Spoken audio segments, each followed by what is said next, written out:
এমন মডার্ন হয়ে গেলাম, যদি আমরা ললাটে তিলক, কণ্ঠে মালা ধারণ করতে লজ্জা বোধ করি।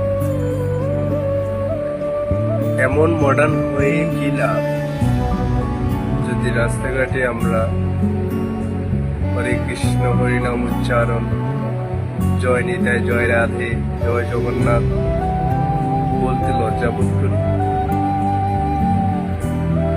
এমন মডার্ন হওয়ার চেয়ে গায়ক ভূত হয়ে থাকা অনেক ভালো।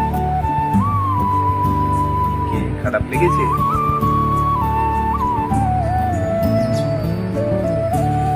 এমন মডার্ন হয়ে কোনো লাভ নেই, যেখানে আমরা আমাদের ধর্মকে ভুলে যাব,